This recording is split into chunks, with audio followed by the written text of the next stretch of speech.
मुझे लगता है मैं लाइव आ चुका हूं और आप सभी के उपस्थिति का इंतजार है। स्वागत है मंजुला मैम। बहुत बहुत हार्दिक अभिनंदन आपका। सादर प्रणाम आपको। आपने इजाजत दे दिया, इसका मतलब कंफर्म हो गया कि मैं लाइव हो चुका हूं। बहुत बहुत प्रणाम। पथगामिनी के इस पावन पटल पर आज मुझे परम आदरणीय स्वामी विवेकानंद जी पर बोलने का मौका मिल रहा है। मैं खुद को धन्य महसूस कर रहा हूं और बहुत आनंद की अनुभूति कर रहा हूं कि स्वामी विवेकानंद जी पर बोलना है। और सबसे अच्छी बात यह है कि कई दिनों से पथगामिनी पटल पर जो लगातार कार्यक्रम चल रहा है, जिसको न चाहते हुए भी लगातार देखने का मन किया और बड़ी खुशी हुई कि मैंने सभी को सुना। और आदरणीय विनय त्रिवेदी जी जुड़ चुके हैं और आपका भी हार्दिक स्वागत एवं अभिनंदन है। पथगामिनी पटल पर एक बार मैं फिर आप सभी का हार्दिक स्वागत एवं अभिनंदन करता हूं। मैं पंकज तिवारी, नई दिल्ली से। जैसा कि कहा गया है, आज आप सभी को पता भी है, आज मुझे आदेश मिला है कि आज मुझे स्वामी विवेकानंद जी पर अपने वक्तव्य रखने हैं। तो मैं अब उस कड़ी में अपनी बात शुरू करने जा रहा हूं और धीरे धीरे आप लोग जुड़ते जाएंगे। मुझे खुशी होती जाएगी, आप सभी के आशीर्वाद मिलते जाएंगे और जो कुछ भी मैं बोलना शुरू कर रहा हूं या बोल रहा हूं, आप सभी के विचार से बाद में उस पर स्पष्टीकरण मिल पाएगा कि मैंने क्या बोला, कैसे बोला। स्वामी विवेकानंद जी देखा जाए तो बचपन से ही महान रहे हैं। सबसे अच्छी बात उनके साथ ये रही कि वो अपने विचार पर, अपने कर्तव्य पर, कुछ भी करने पर, कथनी कथनी करनी दोनों पर उन्होंने शुरू से ही एक अच्छा कमांड रखा। उन्होंने कभी अपने कथनी और करनी में अंतर नहीं रखा। स्वामी विवेकानंद जी बचपन से ही देखा जाए तो कहते हैं कि पूत के पांव पालने में ही दिख जाते हैं। बचपन से ही उनके अंदर एक विशेष प्रवृत्ति दिखी और सबसे अच्छी बात यह रही कि बचपन से ही स्वामी विवेकानंद जी गीता, जो हमारे धर्म, हमारे अध्यात्म का सबसे बड़ा एक सार है, जिसके बल पर ही हम आगे बढ़ते हैं, उन्होंने गीता के सार को ही अपना विचारों का श्रेष्ठतम एक माध्यम माना। विवेकानंद बचपन में ही, छोटी सी उम्र में ही उन्होंने शेक्सपियर को पढ़ा, विद्यासागर को पढ़ा, अरस्तु को पढ़ लिया और तो और मतलब उस समय के जो विशेष विद्वान थे, उन्होंने बचपन से ही सबको पढ़ लिया था। और उनके बारे में कहा जाता है कि वो कभी बातों को दोहराते नहीं थे। वो एक बार जिस किताब को पढ़ लेते थे, कंठस्थ हो जाता था। कंठस्थ होने से मतलब यहां पर यह है कि उनके विचार, उस पुस्तक का विचार उनके मन में कहीं किसी कोने में समा जाता था। स्वामी विवेकानंद की सबसे अच्छी बात यह थी कि वो किसी भी किताब को, किसी भी पुस्तक पर, किसी भी लिखी हुई बात को, किसी के कहे हुए बात को सीधे सीधे नहीं मान लेते थे। वो उस पर गहन अध्ययन किया करते थे। वो अपनी बात, उस पर अपना विचार रखते थे। वो कितना भी महान से महान वक्तव्य देने वाला हो, विचारक हो, स्वामी विवेकानंद जी कभी उनके विचार से, विचारक के विचार से तुरंत सहमत नहीं हो जाते थे, जब तक कि खुद से उस पर अमल नहीं किया करते थे, उस पर विचार नहीं किया करते थे, उस पर नए सिरे से अध्ययन नहीं किया करते थे। स्वामी विवेकानंद जी के बारे में कहा जाता है, छोटी सी उम्र में जब किसी बात को लेकर के एक बार अपनी मां से बात कर रहे थे, उनकी मां ने एक बात बताई कि बेटा, कभी भी किसी भी बात को आंख बंद करके नहीं मान लेना चाहिए, खुद की नजर से देखना चाहिए। और मां की कही ये बात उन्होंने अंत तक अपने साथ रखा।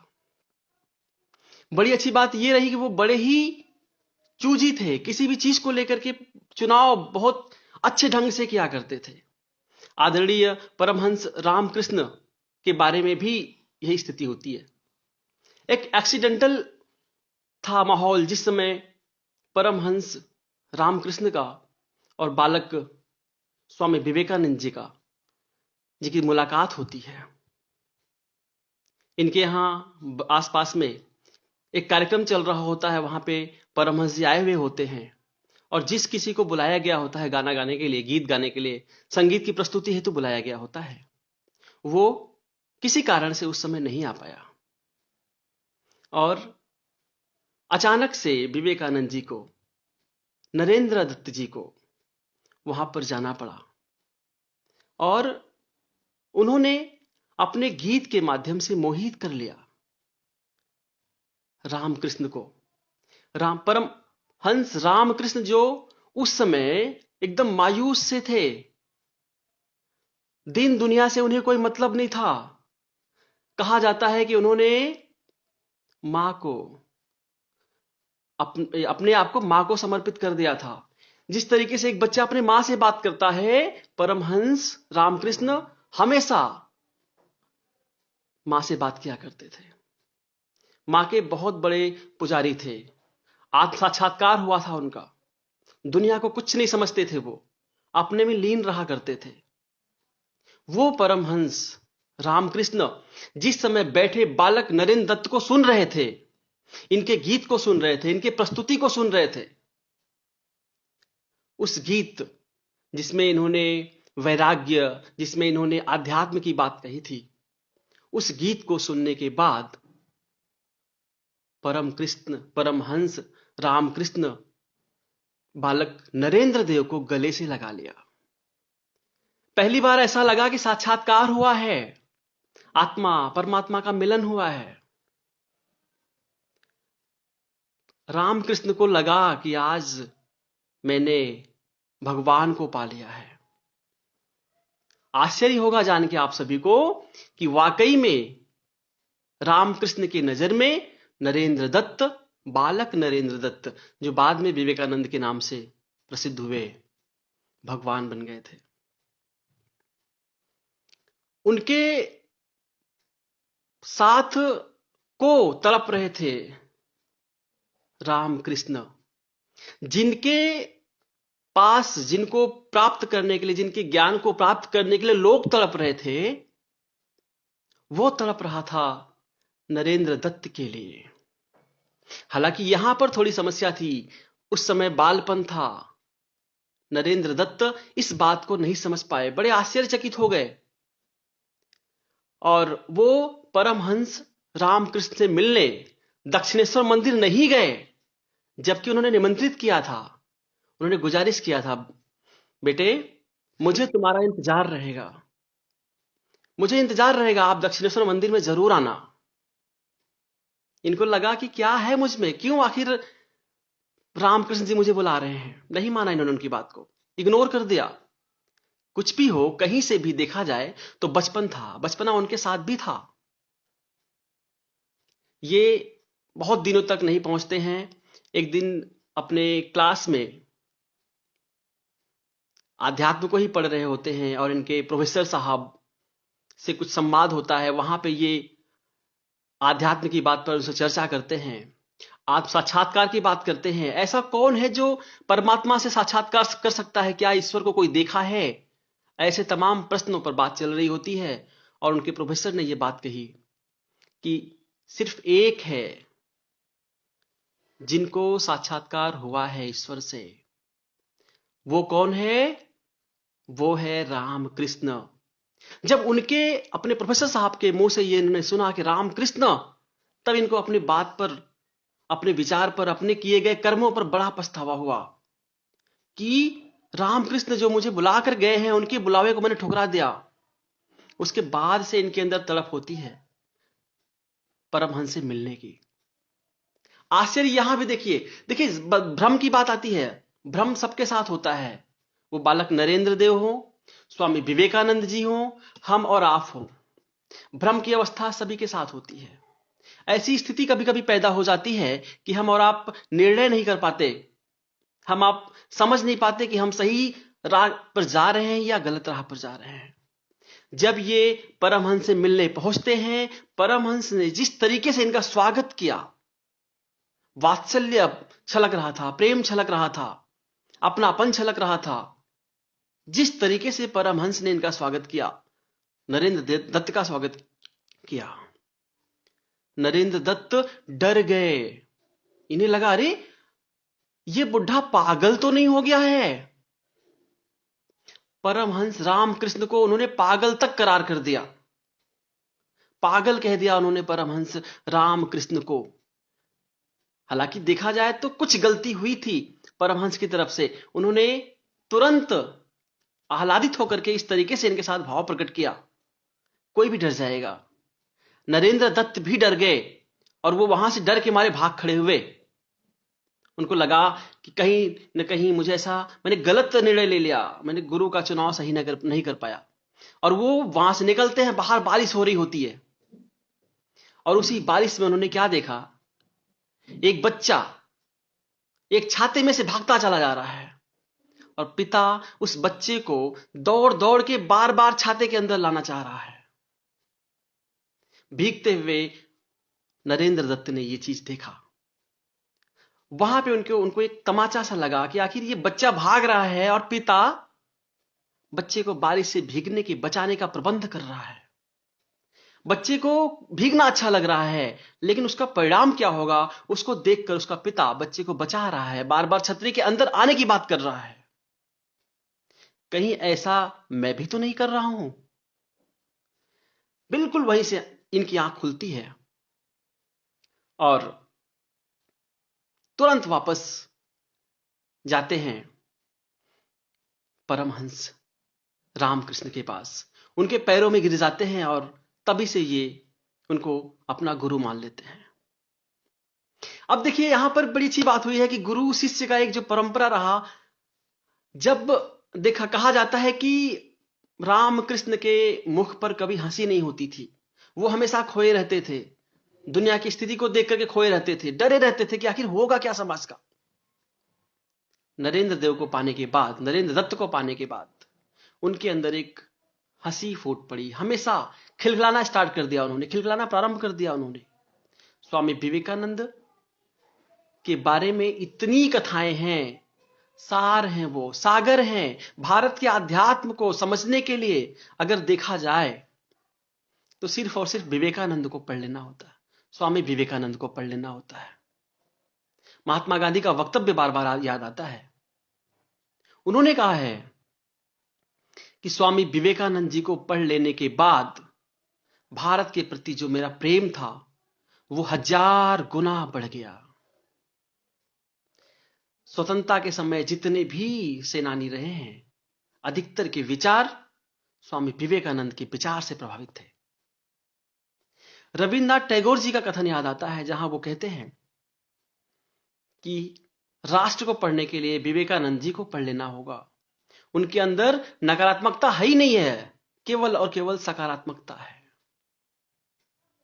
मुझे जैसे जैसे लोग जुड़ते जा रहे हैं पटल पर, आप सभी की उपस्थिति को मैं फिर से प्रणाम करता हूं और आप सभी के विचार का स्वागत करता हूं। और मेरी बातें स्पष्ट से रूप से अगर आवाज सुनाई पड़ रही तो आप लोग बीच बीच में उसको अवगत कराते रहिएगा और हम अपनी बात करते रहेंगे। और देखा जाए तो समय की पाबंदी है और बातें बहुत है, फिर भी हमारे पास जो समय है हम उसका उपयोग करेंगे, इसलिए हम केवल और केवल विवेकानंद जी को पढ़ेंगे। विवेकानंद जी छोटी छोटी चीजों का भी बारीकी से अध्ययन किया करते थे। वो अध्ययन क्या था? आध्यात्म क्या है, धर्म क्या है। इन बातों पर परमहंस जी को गुरु बनाने के बाद भी इनका और परमहंस का टकराव हमेशा होता था। अपने गुरु की बात को भी कभी ये आंख बंद करके नहीं माना करते थे, जब तक कि उस पर खुद से विचार नहीं कर लिया करते थे। और परमहंस कई जगह, कई मौकों पर ऐसे जगह पे इनको लाके छोड़ते थे कि जहां पर ये खुद अपनी बात को, अपनी भावनाओं को, अपने विचार को समझ पाए, विकसित कर पाए अपने विचार को। एक बार जब परमहंस जी से इनकी वार्ता चल रही थी ईश्वर के बारे में लेकर के, मोह माया को लेकर के, स्वामी विवेकानंद जी भी हो न हो मानव ही है, उनके अंदर भी राष्ट्र प्रेम के साथ साथ पारिवारिक प्रेम था। उनकी मां, उनके पिता, उनका परिवार गरीब परिवार था। उसके दुख दर्द से ये भी प्रभावित हुआ करते थे। बचपना इतना अच्छा नहीं गुजरा। जब युवावस्था आया, इनके सामने भी खाने कमाने की प्रॉब्लम आई, जो आजकल हर युवा के सामने आती है। परिवार बिखर रहा था, खाने को लाले थे। कभी कभी इनके भी पग डगमगा जाते थे कि मैं परिवार के लिए कुछ करूंगा। लेकिन उम्र के केवल 30 वर्ष में, बड़ी अच्छी बात है कि 30 वर्ष मैंने क्यों कहा, क्योंकि 1863 में इनका जन्म होता है बंगाल में, और 1893 में ये शिकागो में एक भाषण दे रहे होते हैं। केवल 30 वर्ष की अवस्था। उन्होंने एक बात बड़ी अच्छी कही थी जो दिल को लग जाती है। उनका यह बात था कि हमारा भारत हमेशा से केवल और केवल उम्र को देखकर विचारों को पकड़ता है। सामने बात कहने वाला किस उम्र का है, उसकी बात मानी जाए या ना मानी जाए, उसकी उम्र को देख करके यह बात समझ जाती है। अगर वो बुजुर्ग है, वृद्ध है, तो उनकी बातों को हम गाढ़ बांध लेते हैं। अगर कोई युवा बोल रहा है तो उसको हम हल्के में ले लेते हैं। एक समस्या अपने देश की और है, जो वक्तव्य दे रहा होता है, जो अपनी बात बता रहा होता है, उसके पास डिग्री क्या है, हम डिग्री के साथ उसको आंकते हैं। क्या जिस विषय में बोल रहा है उस विषय की डिग्री है उसके पास? यह तब भी समस्या थी और आज भी समस्या है। और यह स्वामी विवेकानंद जी के लिए बहुत, देखा जाए तो इससे वो शुरू से चिढ़ा करते थे। उन्होंने ये बात कही थी कि अपने यहां की सबसे बड़ी समस्या यह है कि हम बुजुर्ग नहीं है, इसलिए मेरी बात को हल्के में लिया जाएगा। लेकिन उन्होंने सिद्ध कर दिया, स्वामी विवेकानंद ने सिद्ध कर दिया कि विचार कभी उम्र का मोहताज नहीं होता। अच्छे विचार किसी भी उम्र में कभी भी आ सकता है। बड़ी अच्छी बात यह रही, स्वामी विवेकानंद जी आध्यात्म को लेकर के, परम सत्य को लेकर के, धर्म को लेकर के बड़े ही सकारात्मक रहे हैं। वो आंख बंद करके धर्म को भी नहीं मान लिया करते थे। कहा करते थे, ऐसा धर्म किस काम का, ऐसा ईश्वर किस काम के, जो अपने बच्चे को भूखे सोने पर मजबूर करे। कई बातें हैं जो मुझे पता है कि आज का सेशन में मैं कितना भी कहूंगा, लेकिन हर बातों को नहीं पकड़ पाऊंगा। जब ये सेशन खत्म होगा तो मुझे ऐसा लगेगा कि ये छूट गया, वो छूट गया। इसलिए जो मिल जाए, जो मेरे विचार में आ जाए, वही बहुत है। बड़ी अच्छी बात हुई। एक बार आध्यात्म को लेकर के उनका और उनके गुरु परमहंस से वार्ता चल रही थी। क्या हुआ कि इन्होंने अपने गुरु से कहा कि मैं बार बार मैं परिवार छोड़ना चाहता हूं, मैं राष्ट्र प्रेम के लिए काम करना चाहता हूं, लेकिन माया है कि मुझे छोड़ती ही नहीं, माया है कि मुझे छोड़ती ही नहीं, मैं क्या करूं? वहां पर 2 पत्थर लेकर के उन्होंने समझाया, परमहंस रामकृष्णा ने। उन्होंने क्या किया, एक पत्थर, उसके ऊपर दूसरा पत्थर, पत्थर के ऊपर पत्थर रखा, और नीचे वाले पत्थर को क्या बताया उन्होंने, ये ईश्वर है, और ऊपर का पत्थर क्या है, माया है। उन्होंने कहा, नरेंद्र, अभी आपके ऊपर माया है, माया को, ईश्वर को प्राप्त करने के लिए क्या करना होगा, इस पत्थर को नीचे रखो। ये पत्थर नीचे होगा, माया नीचे हो जाएगी, ऊपर क्या आ गया, ऊपर ईश्वर आ गए। बेटा नरेंद्र, जिसने ईश्वर को प्राप्त कर लिया, उसे और क्या चाहिए? सचड़ी की युक्ता की नम्रता समाज में होती तो कभी रोज। बिल्कुल सही बात मनोरंजन सहाय सर, बहुत बहुत धन्यवाद आपका। लेकिन समस्या है, अभी भी समस्या है। मैं आपकी बातों को मैं जरूर मानता हूं, लेकिन कहीं ना कहीं से समस्या है। उम्र का एक तकाजा है, उस समय भी था। और फिर क्या हुआ, उन्होंने कहा, बेटा नरेंद्र, जब हम ईश्वर को प्राप्त कर लेंगे तो फिर माया मोह कुछ भी नहीं है। ईश्वर को प्राप्त कर लेने वाले को कुछ भी नहीं चाहिए होता है, सब कुछ प्राप्त कर लिया। इस स्थिति में पहुंच गए थे परमहंस रामकृष्ण। यहां से जाकर के नरेंद्र देव जी, स्वामी विवेकानंद जी को ये बात समझ में आई और युवावस्था में उन्होंने परिवार छोड़ दिया। उसके बाद भटकना स्टार्ट कर दिया उन्होंने, घुमक्कड़ी बन गए। घुमक्कड़ी बन गए वो, देश के इस कोने से उस कोने तक लगातार घूमते रहे।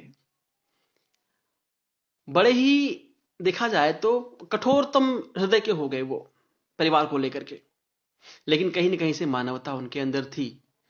उनके अंदर भी मानव का एक जो, चूंकि वो मनुष्य है तो उनके अंदर भी कभी कभी परिवार को लेकर के एक टीस उठती थी, वो उठती थी हमेशा, लेकिन फिर भी वो हमेशा अपने राष्ट्र प्रेम को आगे रखे।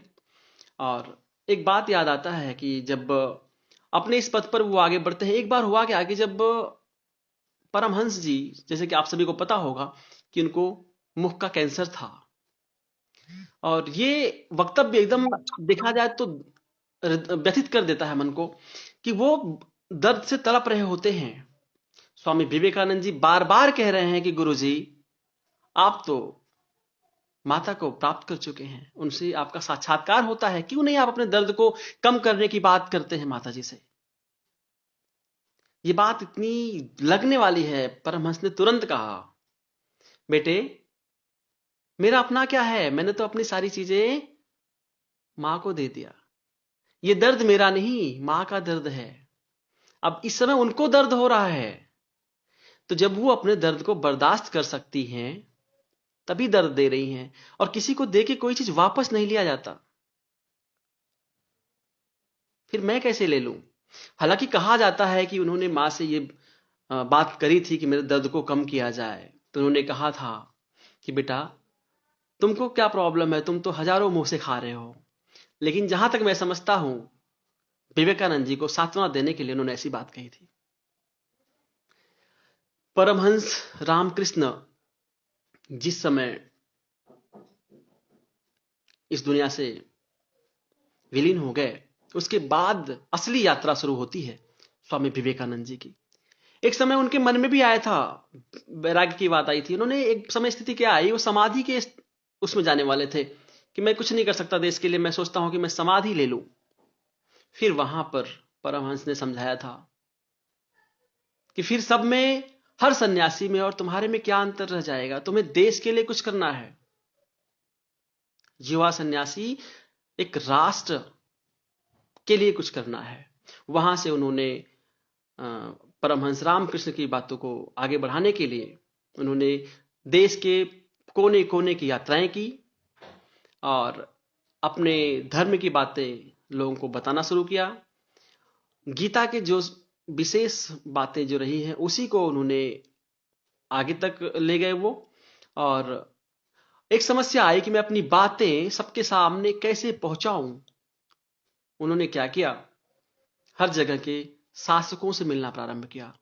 एक शासक ने उनसे यह प्रश्न किया कि आखिर आप राजाओं से ही क्यों मिलते हैं। उन्होंने ये बात बताई कि मैं घर घर जाकर के सबको जागृत नहीं कर सकता, इसलिए मैं अपने विचार शासकों तक पहुंचाता हूं ताकि वो मेरे विचार को जन जन तक पहुंचाए। इतनी विस्तृत सोच स्वामी विवेकानंद तभी से रखना स्टार्ट कर दिए थे। और एक बड़ी अच्छी घटना आती है उनके पगड़ी के बारे में। अपनी यात्रा में प्यास से तड़प रहे थे वो, रेगिस्तान में पैदल ही चले जा रहे थे, व्यथित थे प्यास से, एकदम देखा जाए तो सिर फटा जा रहा था। बैठ गए एक जगह, राजस्थान की बात है, वहां पर एक महिला मिली और उन्होंने अपने चुनरी को दिया और इनको दिया, बोला बेटा बांध लो इसको, सर फट जाएगा। तभी से उन्होंने सिर पर पगड़ी बांधना स्टार्ट कर दिया। वो लगातार अपनी बातें समाज तक पहुंचाते रहे, लोगों को जागृत करते रहे। भूख प्यास से तड़पते इंसान को किस तरीके से भोजन पहुंचाया जाए, उन्होंने इसके प्रबंध में वो लगातार लगे रहे। 2-2 3-3 दिन तक लगातार वो अपने भाषण दिया करते थे, ताकि लोग जागृत हो सके, देश प्रेम की भावना उनके अंदर आ सके। कई घटनाएं हैं जो हमें मजबूर कर देती हैं स्वामी विवेकानंद जी के विचार को समझने के लिए, उनके विचार पर चलने के लिए। अपने भारत की सबसे बड़ी समस्या यह है कि हम हमेशा उम्मीद रखते हैं कि मेरे विचारों पर, मेरे वक्तव्यों पर, मेरे कृतियों पर कोई पाश्चात्य का मुहर लगे। पाश्चात्य के लोग जब तक उस पर टिप्पणी नहीं करते सकारात्मक, तब तक हम उसे सकारात्मक वस्तु नहीं मानते, सकारात्मक विचार नहीं मानते, सकारात्मक प्रस्तुति नहीं मानते। ये आज भी है और तब भी है। हम चाहते हैं कि हमारे विचारों पर, हमारे संस्कृतियों पर, हमारे धर्म पर पाश्चात्य संस्कृति, पाश्चात्य विचारक अपनी बात रखे। यदि वो फाइनल करता है, तब हम अपने को धन्य महसूस करते हैं। जो हमारी सबसे बड़ी, देखा जाए तो एक दुर्बलता है। स्वामी विवेकानंद जी अपनी बात वैश्विक स्तर तक पहुंचाने के लिए लगातार प्रयासरत रहे। स्वामी विवेकानंद जी, जब एक बड़ी सी बात और है स्वामी विवेकानंद जी के बारे में कि वो ललित कला में स्नातक भी थे। कृतियों पर भी उनकी अच्छी पकड़ थी, ग्रंथों पर अच्छी पकड़ थी। सबको पढ़ने के बाद, अध्ययन के बाद सब पे उनके अपने विचार थे। स्वामी विवेकानंद जब अमेरिका पहुंचते हैं, वहां पर लगभग 1.5 महीने वो घूमते रहे, वहां के लोगों को समझते रहे। लेकिन स्थिति क्या थी? जब हम अपने घर वाले ही अपनों की इज्जत नहीं करेंगे, तो बाहर से क्या उम्मीद कर सकते हैं? उनके साथ भी यही हुआ। जब स्वामी विवेकानंद जी अमेरिका पहुंचते हैं और लगातार 1.5 महीने तक वहां भटकते हैं, वहां पे लोगों के भावनाओं को समझते हैं, वहां के भेदभाव को देखते हैं। एक साधु एक अजीब वेशभूषा में अमेरिका पहुंचा था।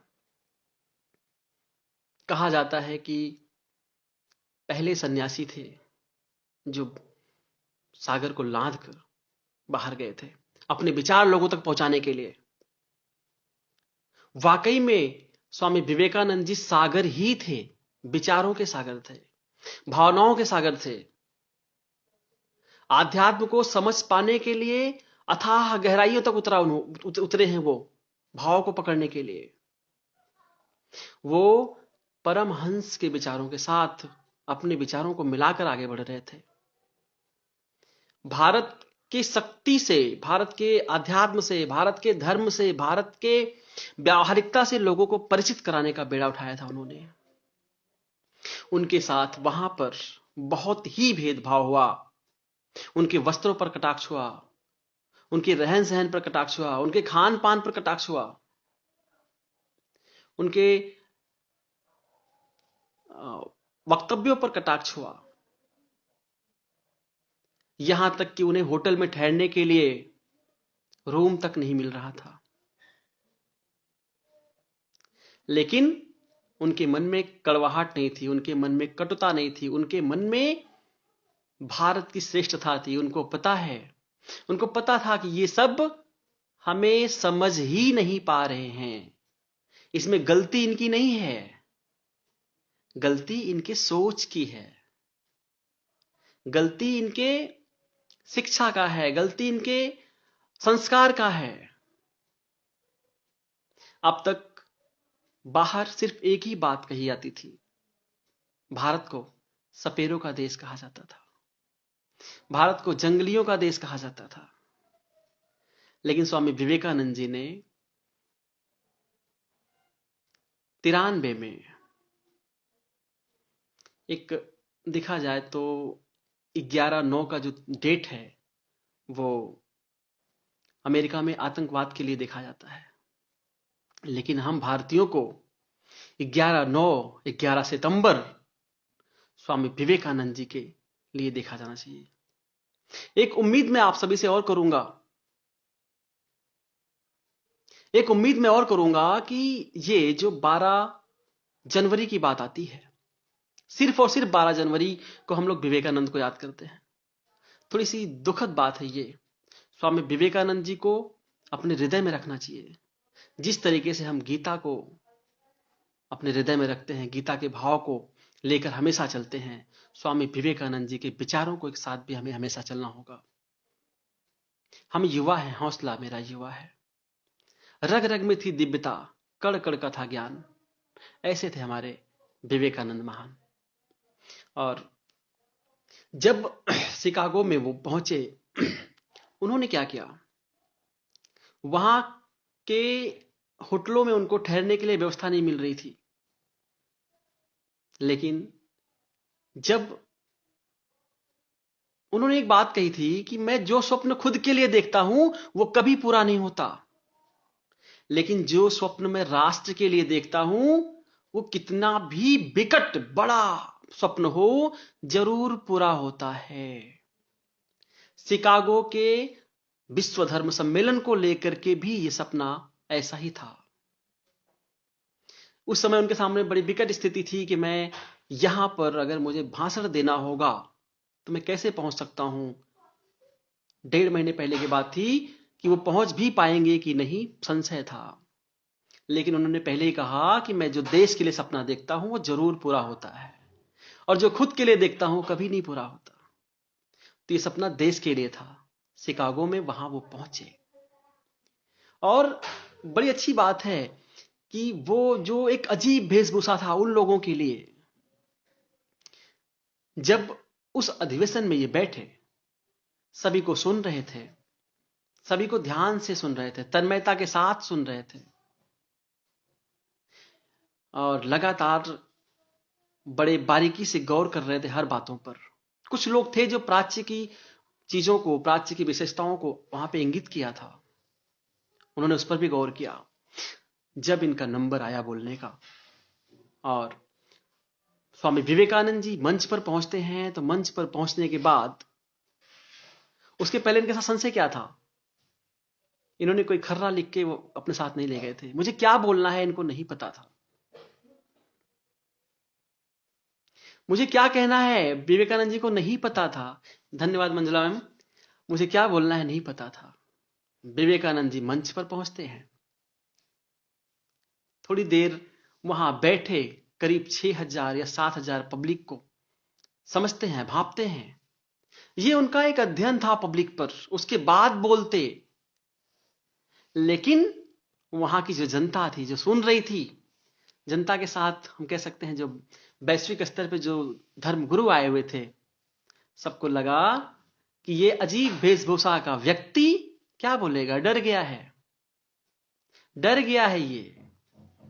पहले तो कुटिल मुस्कान, व्यंग्यात्मक जो मुस्कान कह सकते हैं, सबके चेहरे पर आई। कई लोग हंसी की नजर से स्वामी विवेकानंद जी को देख रहे थे कि बड़े शौक से अपने देश को प्रस्तुत करने आए थे और बोल नहीं पा रहे, पसीने छूट रहे हैं। लेकिन स्वामी विवेकानंद जी विचलित नहीं हुए, और जब शुरू हुए तो उनकी वक्तव्य पूरा करने के बाद जो माहौल था वो भारत देश के लिए वैश्विक स्तर पर बदल गया था। सबका नजरिया, लोग तालियां पीट रहे थे। सबसे बड़ी आश्चर्य की बात यह थी कि स्वामी विवेकानंद जी अपने वक्तव्य अंग्रेजी में दे रहे थे। लोगों को लगा ये गिरवा वस्त्र अंग्रेजी भी बोल सकता है। आश्चर्यचकित थे लोग। और तो और जब उन्होंने अमेरिका के बहनों एवं भाइयों से उद्बोधन शुरू किया, तो बहनों एवं भाइयों का जो उद्बोधन था वो अपने साथ अपनापन लिए हुए था। सारी कड़वाहट जो 1.5 महीने से लगातार स्वामी विवेकानंद जी झेल रहे थे, वहां पर दिखाई नहीं दिया। वहां पर सिर्फ और सिर्फ प्रेम झलक रहा था। उनके लिए जो इनके साथ अपनेपन का व्यवहार नहीं कर रहे थे, उनके लिए जो भारत को सपेरों का देश समझ रहे थे, ये उनको भी अपना मान रहे थे। वसुधैव कुटुंबकम का जो अपने यहां का भारत का जो एक विचार है, उस विचार के साथ चल रहे थे। सनातन धर्म की जो विचारधारा है उसके साथ चल रहे थे स्वामी विवेकानंद जी। अगर उनके मन में के किसी कोने में हल्की सी बात होती, कड़वाहट बैठी होती, तो शायद उनके मन से भी ये बातें नहीं निकल पाती। अमेरिका के वो अखबार जो भारत को गलत नजरिए से देखते थे, जो भारत को कुछ नहीं समझा करते थे, अगले दिन उनके अखबारों में सिर्फ और सिर्फ गिरवा वस्त्र, अजीब वेशभूषा वाला जो व्यक्ति था नरेंद्र स्वामी विवेकानंद, सिर्फ और सिर्फ पूरे अखबारों पर अकेले दहाड़ रहा था। लोगों ने सिद्ध कर दिया कि भारत वाकई, अगर इस धर्म सम्मेलन में कुछ सुनने को मिला, कोई ऐसा आया जिसको सुना जा सकता है, जिसपे गर्व किया जा सकता है, तो वो सिर्फ और सिर्फ स्वामी विवेकानंद जी का वक्तव्य था। उन्होंने वहां पर सबको आभार व्यक्त किया, धन्यवाद व्यक्त किया। क्यों? क्योंकि हम एक ऐसे देश से हैं जो सभी को गले लगाता है। यहूदी, इजरायली, जिनको उनके देश के लोग उनके मंदिरों को तोड़ दिए, भारत उनको गले से लगाता है, भारत उनको अपनापन देता है। गीता की जो पंक्तियां हैं, आप लोग इस बात को जानते होंगे। रामायण, महाभारत में जब, या कृष्णा में जब ये बात दिखाया जाता है, और कृष्ण अपने बड़े से अवतार में अर्जुन को दिखा रहे होते हैं कि जितनी भी जनता, जो लोग मर रहे हैं, वो धीरे धीरे धीरे धीरे मेरे पास आ रहे हैं। जरूर इस सीन से सभी लोग वाकिफ होंगे। महाभारत में, श्री कृष्णा में भी दिखाया गया है कि जब जैसे जैसे लोग मर रहे हैं, धीरे धीरे धीरे धीरे कृष्ण के अंदर समाते जा रहे हैं। इसी वक्तव्य को उन्होंने वहां पे रखा कि हम किसी भी धर्म से हों, किसी भी संप्रदाय से हों, अंतिम अवस्था वही है। उन्होंने क्या वर्णन किया? उन्होंने कहा, नदियां किसी भी जगह से निकले, किसी भी स्रोत से निकले, लेकिन समाना उनको अंत में सागर में ही होता है। ये चीज वहां पर जब वक्तव्य में रखा गया, उन्होंने एक बात और कही जो बहुत ही, देखा जाए तो लोगों को हृदय पे प्रहार करने वाली थी। उन्होंने ये कहा कि यहां पे जो घंटे की ध्वनि हुई है, मैं आशा करता हूं जो अब तक मानवता को शर्मसार करने वाले क्रियाकलाप होते रहे, वो यहीं से शांत हो जाएगा। मानव मानव से प्रेम करना स्टार्ट कर दे, प्रेम करना प्रारंभ कर दे, रक्त की धाराएं अपने आप बह जाएंगी। भारत कभी किसी पर आक्रमण नहीं किया, भारत सिर्फ और सिर्फ मानव से प्रेम को दर्शाता है। भारत के बारे में जो विचार उन्होंने रखा, वैश्विक स्तर पर जो विचार रखा, भारत के प्रति लोगों का नजरिया बदल गया। तालियों की गड़गड़ाहट हुई और विवेकानंद उसके बाद कुछ महीने वहां पे और रुके। उन्होंने एक बात कही, उनको एक दुख था। वही दुख था, मैंने पहले भी वक्तव्य में कहा कि घर के लोग उनको शुरू में नहीं समझ पाए, क्योंकि उनको प्रमाण चाहिए था कि क्या वाकई विवेकानंद जी ने ऐसा किया। कोई विदेशी बोले तब तो। लगातार कई महीने तक वो वहीं पे रहे, अपने वक्तव्य देते रहे कई जगहों पर, और कई लोगों के आतिथ्य में रहे हैं हमारे स्वामी विवेकानंद जी, और लगातार अपने वक्तव्य देते रहे हैं। लेकिन अपने देश में उस समय भी उनके वक्तव्य पर वो चर्चा नहीं हो पाई थी। मजूमदार करके कोई एक रहे हैं जो काफी ऐसा आता है कि उन्होंने काफी विरोध किया भारत में, लेकिन वही स्थिति है कि वो सिर्फ अपने कर्म को किए जा रहे थे। देश भी थोड़ी देर बाद स्वामी विवेकानंद को परख पाया। एक वक्तव्य आता है जब वो इंग्लैंड पहुंचते हैं, और इंग्लैंड में एक बात कही जाती है। कोई बंदा उनसे पूछता है कि आप कहते हो कि हम शुरू से विश्व गुरु रहे हैं, आपका अध्यात्म, आपका धर्म सबसे प्राचीन है, तो हजारों साल पहले हमें ये बात बताने कोई सन्यासी क्यों नहीं आया? स्वामी विवेकानंद बड़े हाजिर जवाब थे। स्वामी विवेकानंद जी मुस्कुरा कर ही सही लेकिन जवाब देते थे। उन्होंने कहा, ये बताओ, हजारों वर्ष पहले इंग्लैंड था? यहां केवल जंगल था। जंगलों में कौन सन्यासी अपना वक्तव्य देगा? तो स्वामी विवेकानंद जी हंसते ही सही अपनी बात। एक प्रश्न वहां पे आया था, कोई इनसे बोला एक बार कि आप तो सन्यासी हैं, आप हंसते भी हैं। उन्होंने वहां पे भी ये बात कही थी, मैं मनुष्य भी हूं, बिना हंसे मनुष्य कैसा। बहुत बातें हैं उनके बारे में, पता नहीं मुझे लगता है कि हम इतने जल्दी इतने कम समय में नहीं पहुंच सकते वहां पर। जो चीजें हमें याद आती जा रही, मैं बोलता जा रहा हूं। एक वक्तव्य उनका बहुत उद्वेलित करता है। जब वो वापस आते हैं, दक्षिण में उनका स्वागत होता है, दक्षिण में उनके स्वागत का कार्यक्रम रखा जाता है और वहां पर वो वक्तव्य दे रहे होते हैं। उस वक्तव्य में उन्होंने एक बात कही जो दिल को छू गया था। उन्होंने कहा कि हमारा देश भारत समस्याग्रस्त क्यों है? उन्होंने कहा कि हम नकल करते हैं। उन्होंने कहा हम नकल करते हैं। वो नकल क्या था, उस पर मैं थोड़ा सा विचार मतलब रखना चाहूंगा और बताते हैं एक मिनट। उसमें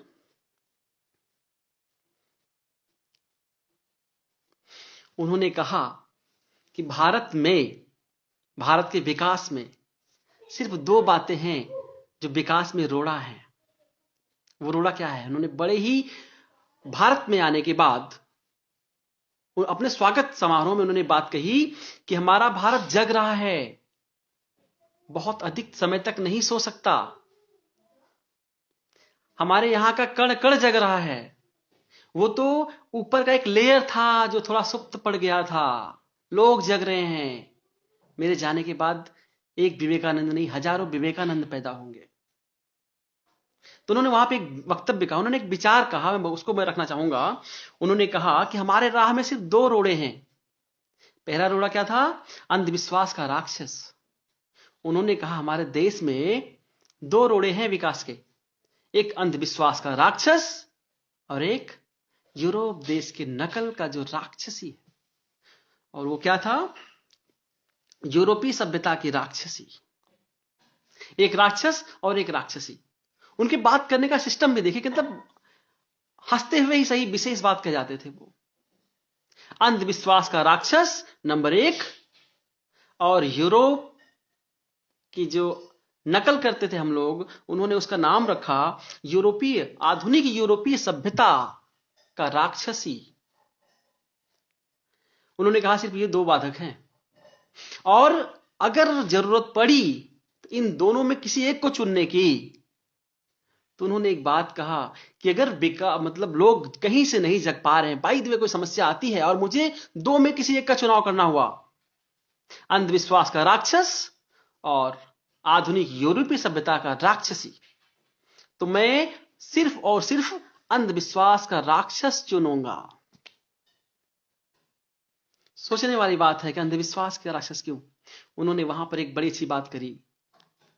उन्होंने कहा कि कुछ भी हो, अंधविश्वास ही सही, लेकिन मेरा अपना है। अपना है मतलब अपने लोग हैं, अपने धर्म के लोग हैं, अपने संप्रदाय के लोग हैं, अपने देश के लोग हैं। हो सकता है कुछ समय के लिए सो रहे हो, अंधविश्वास के जकड़न में हो, आज नहीं कल जागेंगे, अंधविश्वास की बेड़ियां तोड़ेंगे, अपने देश के लिए कुछ न कुछ करेंगे। हमें अपना देश, अपने देश के लोग, अपने देश का विचार चाहिए।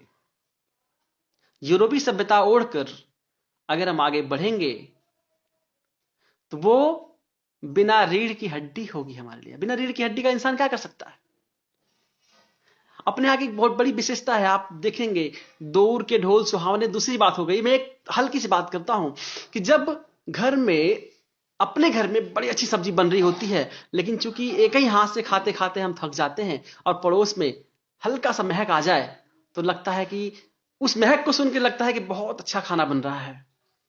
अलग बात है कि वहां जाने के बाद सिर्फ और सिर्फ पानी और मसाला नमक मिले, लेकिन दूसरों के थाती पर नजर होती है, खुद की थाती को बचा पाना मुश्किल है। हमें इसी से जागना है, हमें अपने विचार खुद तय करने हैं, हमें किसी भी विचार को बिना खुद के विचार के साथ जोड़े आंख बंद करके नहीं मान लेना है। बड़ा दुख होता है कभी कभी कि हम अपने देश के संस्कृति को विदेशी लोगों के, पाश्चात्य लोगों के विचारकों से उम्मीद करते हैं कि वो हमारे संस्कृति पर कुछ बोले। वो क्या बोलेगा? जो अध्ययन के 20 साल 25-30 साल बाद अपने देश आता है, अपने यहां राज्य करता है, वो हमें गुलाम बनाता है और हम उससे उम्मीद करते हैं कि वो हमारे संस्कृति पर, हमारे विचार पर, हमारे संस्कार पर अपने वक्तव्य दे। लॉर्ड मैकाले से यही उम्मीद लोगों ने लगा रखी थी। लेकिन हमारे देश का कोई विचारक अपनी बात रखता है तो हम उसे हल्के में लेते हैं। वो देश जो भारत का हमेशा भारत के गिरावट की बात करते थे, शिकागो में इनके वक्तव्य के बाद अधिकतर अखबारों ने भारत के बारे में जो विचार लिखा वो सराहनीय रहा। और एक, मुझे नाम मैं थोड़ा भूल रहा हूं, कोई एक अमेरिका का ही विचारक थे जिन्होंने कहा कि मैं प्रमाणित करता हूं कि विवेकानंद जी जैसा वक्तव्य पूरे धर्म सम्मेलन में किसी ने नहीं दिया। तो अगर हम विदेशी पाश्चात्य प्रमाणकों की बात करते हैं, विचारकों की बात करते हैं, तो वहां से भी स्वामी विवेकानंद उस मुहर को लगवा के भी आए थे। उनपे पाश्चात्य विचारक का मुहर भी लगा था। अपने यहां आने के बाद वो लगातार सक्रिय रहे, लगातार देश के लिए कार्य करते रहे, लगातार नए नए विचारों का, तर्कसंगत विचारों का प्रादुर्भाव करते रहे। परमहंस रामकृष्ण मिशन की स्थापना उन्होंने किया। उन्होंने क्यों किया? क्योंकि हमारा विचार, हम जिंदा रहे न रहे, हमारा विचार जिंदा रहना चाहिए, हमारा देश जिंदा रहना चाहिए। और जान के आश्चर्य होगा कि उम्र के 39वें पड़ाव पर आज के दिन 1863 में ही उनका जन्म हुआ था बंगाल के एक साधारण परिवार में। और ठीक 30 साल बाद 1893 में 30 साल का युवा देश का प्रतिनिधित्व कर रहा था। और वो युवा 37-38 की अवस्था आते आते उनको आभास हो गया था कि मैं ज्यादा दिन तक नहीं चलूंगा। उसके पहले ही उन्होंने परमहंस जो उन्होंने स्थापित किया था वहां पर, रामकृष्ण परमहंस मठ को, वहां पर उन्होंने इस्तीफा दिया। और इस्तीफा देने के बाद उनके मन में एक विचार था कि मैं पहाड़ों पर जाके रहूंगा, एक अपना आशियाना बनाऊंगा। लेकिन उन्होंने ये भी कहा कि ये चीज मैं पूरा नहीं हो सकता, उसके पहले ही मैं यहां से चला हो जाऊंगा। उन्होंने एक वक्तव्य कहा था कि मैं 40वां वर्ष नहीं देख सकता। पता नहीं क्यों मुझे एक बात खटकती है अपने देश में, 39 वर्ष की जो अवस्था है, ये कई विचारकों के साथ घटित हुई है। मैंने देखा इधर स्वामी विवेकानंद जी, उधर लगभग यही उम्र अमृता शेरगिल का था, और यही उम्र लगभग भारतेंदु हरिश्चंद्र जी के साथ भी था।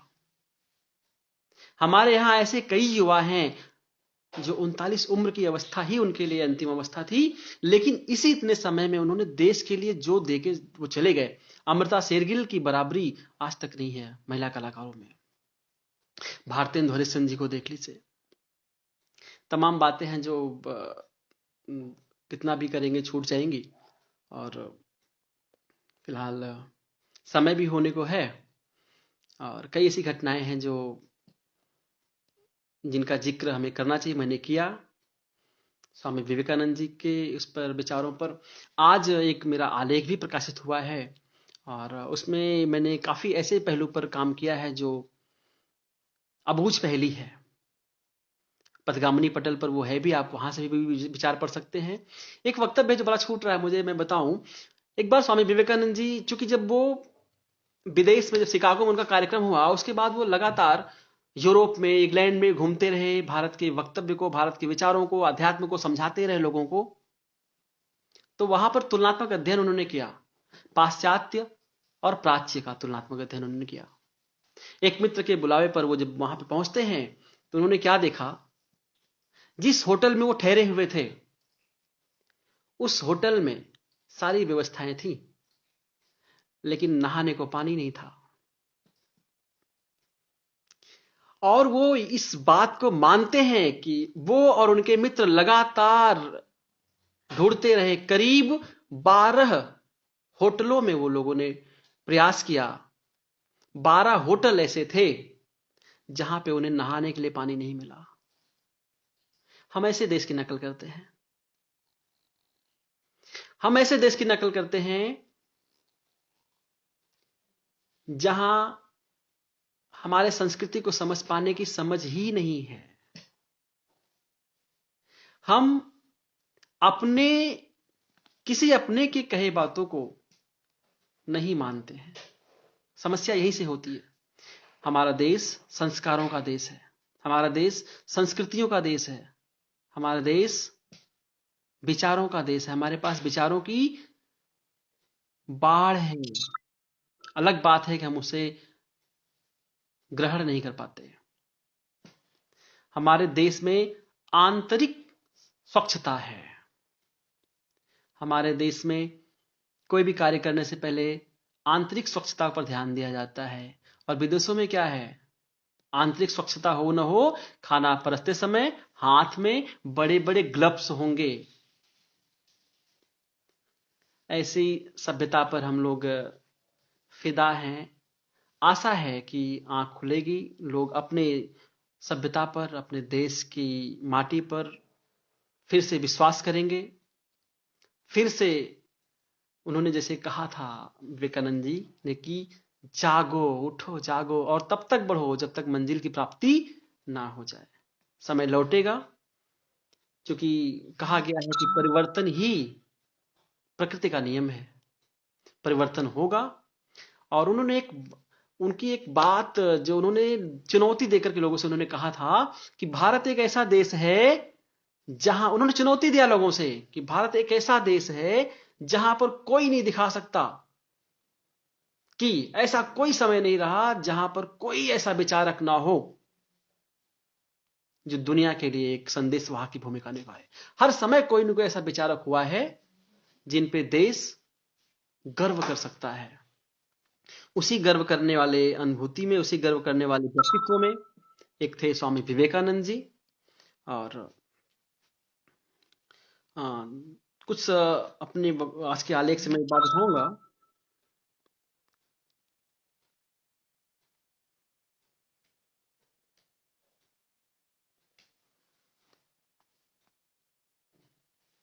उन्होंने एक बात कहा कि पहले देश विदेश में जाओ, या जहां भी आप पहुंच सको, देश विदेश कोई बात नहीं, पहले देश विदेश में जाओ, भ्रमण करो, देखो, समझो और अपने विचार लगाओ। यदि हमारे पास विचार है उसको लगाओ, उसके बाद जो सही या गलत लगता हो उसके बाद निर्णय ले। और हम युवाओं को जागना होगा, अपने देश के लिए जागना होगा, तभी कुछ संभव हो पाएगा। हम आह्वान करते हैं अपने युवाओं से कि वो उठें, देश के लिए कुछ करें, पाश्चात्य की नकल छोड़कर अपनी अकल लगाएं, अपने घर को, अपने परिवार को, अपने धर्म को, अपने लोगों को, अपने देश को कमतर ना आके। तभी हम बहुत आगे पहुंच सकते हैं। अपने इन्हीं सब बातों के साथ मैं आज के इस वक्तव्य को यहीं पर रोकना चाहूंगा और विराम दूंगा। और आशा करूंगा कि हमारी बात आप सभी को पसंद आई हो। आप सभी अपने विचार बाद में भी दे सकते हैं। बहुत बहुत धन्यवाद। नमस्कार, सादर प्रणाम।